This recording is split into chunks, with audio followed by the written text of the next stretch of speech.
Jezus pravi, dokler sem na svetu, sem luč sveta. Včasih gledam otroke in vidim, da je med vami še vedno popularna ta igra, ki sem jo tudi jaz igral kot otrok.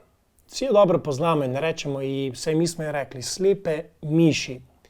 To pomeni, da smo enemu zavezali njegove oči in smo ga poslali na lov za drugimi, ki so lahko gledali in pred njim seveda bežali. Kako smo se kot otroci zabavali ob tej igri, verjetno se tudi vi, ko je ta slepec padal čez različne ovire, se spotikal, ni mogel najti svojega cilja. Ja, težko je, če človek ne vidi. In si lahko predstavljaš, da bi to bilo celo tvoje življenje.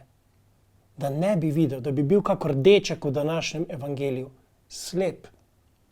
Da bi bila pred tvojimi očmi samo tema, nobenih podob, nobenega obraza, nobenih rek, gor, sonca, trav.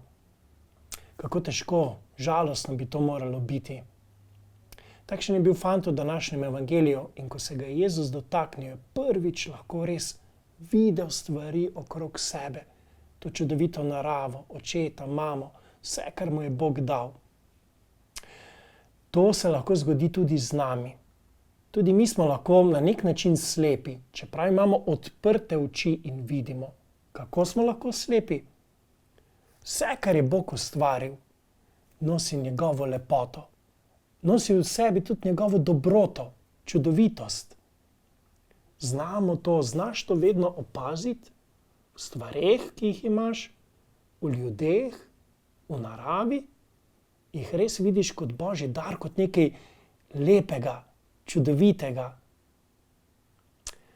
Zato mogoče je danes, pa današnja dela, primeren trenutek, ko prosiš Boga, da bi se te dotaknil, da bi tudi ti druge ljudi, pa druge stvari okrog sebe videl kot en velik dar. Ti želim odprte oči, pa lepo nedeljo.